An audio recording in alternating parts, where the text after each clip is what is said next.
ஆம் அன்பார்ந்தவர்களே, திருநீற்று புதன் அன்று பிறகு வரும் இரண்டாவது வெள்ளிக்கிழமை தினம் இன்று ஆகும்.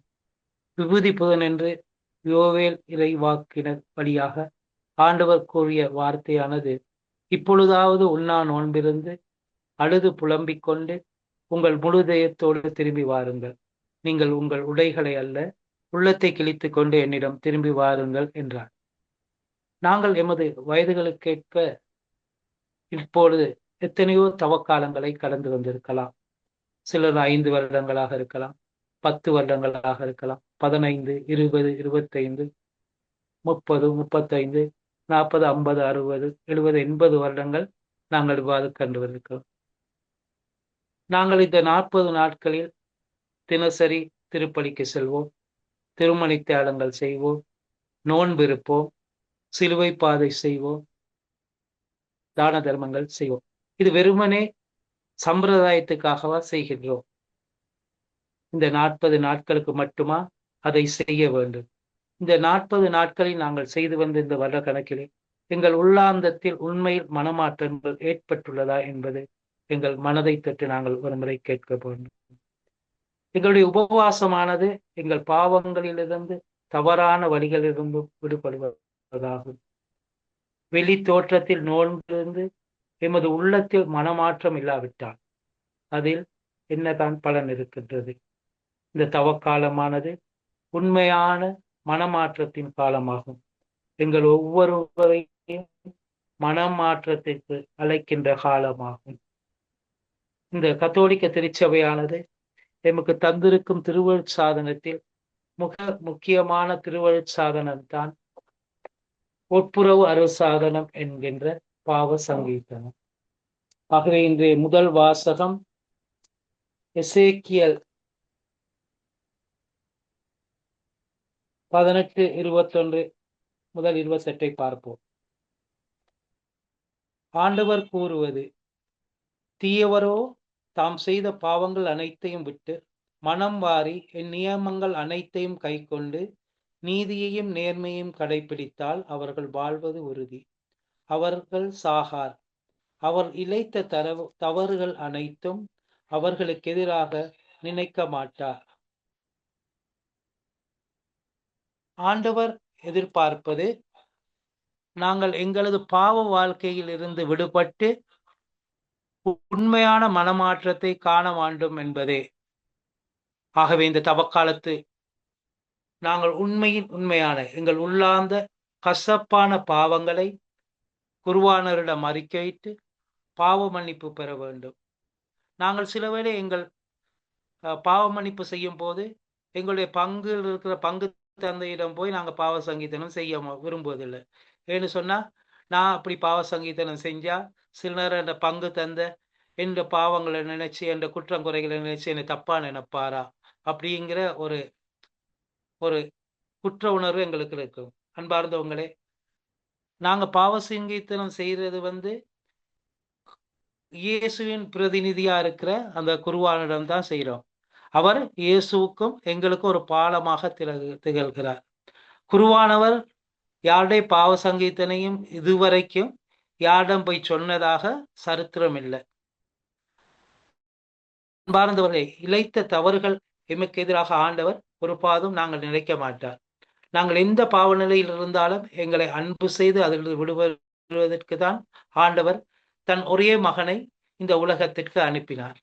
யோவான் 3:16 பார்த்தால், இந்த உலகத்தின் மீது ஆண்டவர் எவ்வளவு அன்பு கொண்டார் என்று பார்த்தால், தன் ஒரே மகனை இந்த உலகத்திற்கு உலகத்துக்கு அளித்து எங்களை பாவத்திலிருந்து மீட்டுக் கொள்வதற்காக அந்த மகனை எங்கள் மீட்புக்காக அனுப்பினார். ஆகவே இந்த நாளிலே நாங்கள் எந்த விதமான பாவங்கள் செய்தாலும், எவ்வளவு பாவம் எவ்வளவு பெரிது சிறிது, எவ்வளவு பாரமானது எவ்வளவு சுலபமானது என்று அல்ல, இந்த பாவத்தின் அளவு எவ்வாறாக இருந்தாலும் கடவுளிடம் போய் உள்ளாந்தத்தில் உண்மையாக அந்த பாவங்களை அறிக்கையிட்டு நாங்கள் மனஸ்தாபப்படும் போது ஆண்டவர் அதற்கு மன்னிப்பு வழங்குகிறார். இப்பொழுது நாங்கள் சும்மா பார்த்தாலும் கூட தொடக்க நூல் 14ஆம் அதிகாரத்துல பார்த்தா ஆண்டவர் ஆபிரகாமுக்கு வாக்குறுதி அளிக்கிறாரு. ஏன்னா, உனக்கு ஒரு குழந்தையை தருவேன், உனது சந்ததியை வானத்து நட்சத்திரம் போலும் கடல் மணலை போலும் பெருக செய்வேன் என்று ஆண்டவர் ஒரு வாக்குறுதி கொடுக்கிறார். அந்த வாக்குறுதியை கொடுக்கிற நேரம் ஆபிரகாம் தன்னுடைய வயதையோ இல்லாட்டி தன் உடல் நிலையை பற்றியோ அவர் நினைக்கவில்லை. ஆண்டவர் வார்த்தையை விசுவாசித்தார். ஆண்டவர் ஆபிரகாமுடைய அந்த நீதியையும் நேர்மையையும் தான் கண்டார். ஆகவே நாங்க எமது நேரிய வாழ்க்கையில் நீதியையும் நேர்மையும் மிக முக்கியமாக இருக்கு. இதை நாங்க கட்டாயம் கடைபிடிக்க வேண்டும். அடுத்து நாங்க நற்செய்தியை பார்ப்போம். அக்காலத்தில் இயேசு தம் சீடர்களை நோக்கி கூறியது, மறைநூல் அறிஞர் பரிசேயர் ஆகியோரின் நெறியை விட உங்கள் நெறி சிறந்திருக்கட்டும். இல்லையெனில் நீங்கள் விண்ணரசுக்குள் புக முடியாது என உங்களுக்கு சொல்லுகிறேன். கொலை செய்யாதே, கொலை செய்கிறவர் எவரும் தண்டனை தீர்ப்புக்கு ஆளாவர் என்று முற்காலத்திற்கு கூறப்பட்டிருப்பதை கேள்விப்பட்டிருப்பீர்கள். ஆனால் நான் உங்களுக்கு சொல்கிறேன், தம் சகோதர சகோதரியிடம் சினம் கொள்கிறவர் தண்டனை தீர்ப்புக்கு ஆளாவர். இயேசு தம் சீடர்களுக்கு என்ன சொன்னார்? பரிசேயர் சதுசேயர் மறைநூல் அறிஞர்களிடையே உங்கள் நெறிகள் சிறந்திருக்கட்டும் என்றார். இவர்கள் நெறிகள் யாவும் உண்மையிலே ஜெருசலம் தேவாலயத்துக்குள்ளும் தொழுகை கூடத்துக்குள்ளதான் இருந்தது. வெளி உலகில அவருடைய அந்த அன்பு இரக்கம் பரிவு இருக்கவில்லை. அவங்க வெளி வேடக்காரர்கள் போல மக்கள் முன் போய் நோன்பு இருத்தும் மக்கள் காண வேண்டும் என்பதற்காக தான் அவங்க செயலெல்லாம் அமைஞ்சது. நாமும் அவ்வாறு சில வழியில் இருக்கின்றோமா என்று சேர்க்கணும். சும்மா உதாரணத்துக்கு சொல்ல போனாலும் கூட இந்த கம்யூனிட்டியில இருந்து கொண்டு நாம் அனைவரும் எல்லாரும் சொல்றோம், இறை ராஜ்யத்தை கட்டி எழுப்பவே நாங்கள் ஊழியம் செய்கின்றோம் என்று வார்த்தையால் சொன்ன போதும் சில வேளை மற்றவர்களுக்கு சந்தர்ப்பம் கொடுக்கின்றோமா? இல்லாவிட்டால் உள்ளிருக்கும் போது நாங்கள் அந்த தியானத்தில் இருக்கும் போது அந்த வார்த்தையை பகிர்ந்து கொள்ளும் போது இருப்பது போல வெளி உலகுக்கு வந்து போதும் அவ்வாறு நடந்து கொள்கிறோமா? அயலவர்களை அன்பு செய்யும்படி கூறிய போதும் அயல் வீட்டாரோடு உறவு இல்லாமல் அவர்கள் வறுமையால் பசியால் வாடும் போது அவர்களுக்கு உதவி செய்யாமல் மற்றவர்கள் பார்க்க வேண்டும் என்பதற்காக நாங்கள் ஒரு சில வழி தெருவில் செல்லும் பிச்சைக்காரர்களுக்கு 500 ரூபாய் காசு கொடுத்து செல்வதும், தன் உடன் பிறந்த சகோதர சகோதரிகள் வறுமையில் வாடி சில வேளை அவர்கள் கைகூடி வேலை செய்து பிழைக்கும் போது ஒரு கழிப்பறை கூட இல்லாமல் வாழ்ந்து கொண்டிருக்கும் போது அவர்களுக்கு நாங்கள் உதவி செய்யாமல் சில வேளை ஆலயங்களுக்கு சில அலங்கார பணிகளுக்கென்று நிதி உதவி வழங்குகின்றோம். அந்த பங்கு மக்கள் பங்கு தந்தையர்கள் எங்களை பெருமைப்படுத்த வேண்டும் என்பதற்காக.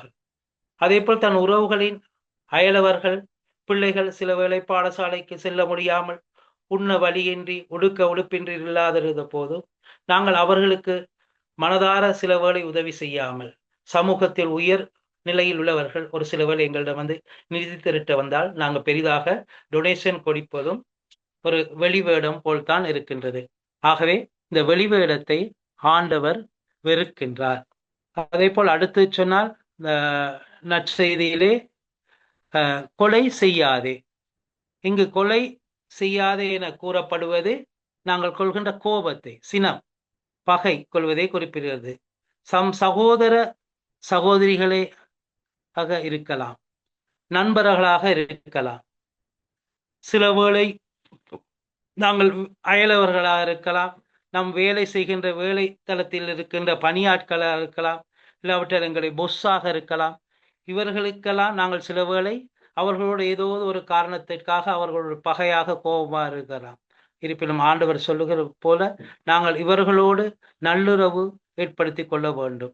அதே போல் சில வேளத்தில் இந்த வார்த்தையில் சொன்னது போல முட்டாளே அறிவிலியே என்று ஒவ்வொருவரும் எங்கள் வாழ்க்கையில் இந்த வார்த்தையை நாங்கள் கட்டாய நிச்சயமாக நாங்கள் பயன்படுத்தி இருப்போம். எங்கள் வாழ்க்கையில் ஒரு முறையாவது யாரையாவது முட்டாள், இடியட், இல்லாவிட்டால் ஒன்றுக்கும் பிரயோசனம் இல்லாது என்று நாங்கள் சொல்லியிருக்கலாம். இதில் கூறப்படுவது நாங்கள் மன தூய்மையுடன் எல்லாவற்றிற்கும் நாங்கள் என்ன செய்ய நான் சொன்ன மேற்குறிப்பிட்டவர்களுக்கு மன தூய்மையுடன் நாங்கள் மற்றவர்களுக்கு மன்னிப்பாகவும் மன்னிப்பு கொடுக்கவும் தயார் நிலையில் உள்ளவர்களாக இருக்க வேண்டும். மற்றவர்களுக்கு அன்பு செலுத்தவர்களாக இருக்க வேண்டும். இவ்வாறு செய்யும் போது எமக்கு இடையே நல்லுறவு ஏற்படுகின்றது. அதேபோல் இதில் நற்செய்தியில் சொல்லப்படுகிறது, உங்கள் எதிரி உங்களை நீதிமன்றத்திற்கு கூட்டி செல்லும் போது வழியிலே அவருடன் விரைவாக உடன்பாடு செய்து கொள்ளுங்கள். இல்லையேல் உங்கள் எதிரி நடுவரிடம் உங்களை ஒப்படைப்பார். நடுவர் காவலரிடம் ஒப்படைக்க நீங்கள் சிறையில் அடைக்கப்படுவீர்கள். கடைசி காசு வரை திருப்பி செலுத்தாமல் அங்கிருந்து வெளியேற மாட்டீர்கள் என உறுதியாக உங்களுக்கு சொல்கின்றேன். இதற்கு நாங்கள் உண்மையில் இந்த வழக்கு தாங்கள் உடன்பாட்டுக்கு நாங்கள் தாவீது அரசரே செய்த பாவங்களை நாங்கள் ஒரு கடம் சிந்திப்பார். தாவீது உண்மையில் பாவம் செய்தது உரியாவுக்கும் பெத்சீபாவுக்கும் எதிராகத்தான் தாவீது அரசர் பாவம் செய்தது.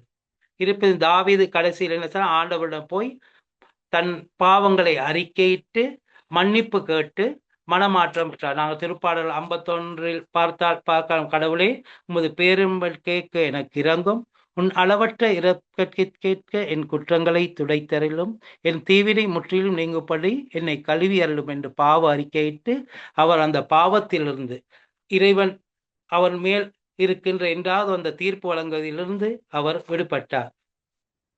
நாங்கள் இப்போது ஒரு கணம் ஒரு சிறிய ஆராதனைக்கு செல்வோம். கண்களை மூடிக்கொள்வோம். நாங்கள் பார்ப்போம், சில வேளை நாங்கள் யாரோடாவது இன்னும் நாங்கள் வைராக்கியம் வைத்திருக்கின்றோமா, பகையாக இருக்கின்றோமா? சில வேளை அவர்களுக்கு இன்னும் என்னால் மன்னிப்பு கொடுக்க முடியாமல் இருக்கின்றதா? இல்லாவிட்டால் நான் பழக்கங்கள், எனக்கு இருக்க பழக்க வழக்கங்கள் இன்னும் அதிலிருந்து என்னால் விடுபட முடியாமல் இருக்கின்றதா? இல்லாவிட்டால் ஒரு சில நல்ல காரியங்கள் என்னால் செய்ய முடியாமல் இன்னும் எது தடையாக இருக்கின்றது என்பது எங்கள் உள்ளாந்தத்தை சிந்தித்து பார்ப்போம்.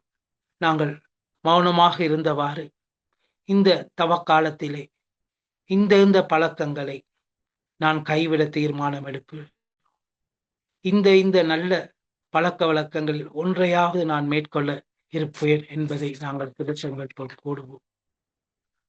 ஆகவே இந்த நேரத்திலே புனித பவுலடிகாரர் சொல்கிறார், நீங்கள் திருச்சபையின் 10 கட்டளைகளை கடைபிடிப்பது மாத்திரம் இறைவனுக்கு உகந்ததாக இருக்காது.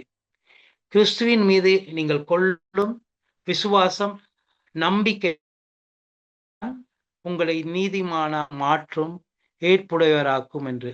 ஆகவே நாங்கள் கடவுளிடம் ஏற்புடையதற்கு 2 கொரிந்தியர் 5:22 சொன்ன போல நாம் கிறிஸ்து வழியாக தமக்கு ஏற்புடையவராகதற்கு கடவுள் பாவம் அறியாத அவரை எம் பாவங்களுக்காக சிலுவை சாவை ஏற்க செய்தார். நீங்கள் கடவுளிடமிருந்து பெற்றுக்கொண்ட அருளை வீணாக்க வேண்டாம் என அவரோடு இணைந்து உழைக்கும் நாங்கள் கேட்டுக்கொள்கிறோம் என்று சொன்னார். ஆகவே இந்த தகுந்த வேளையில் நான் உனக்கு பதிலளித்தேன், விடுதலை நாளில் உமக்கு துணையாய் இருந்தேன் எனக்கு கடவுள் கூறுகிறார். இதுவே தகுந்த காலம், இன்றே மீட்பு நாள்.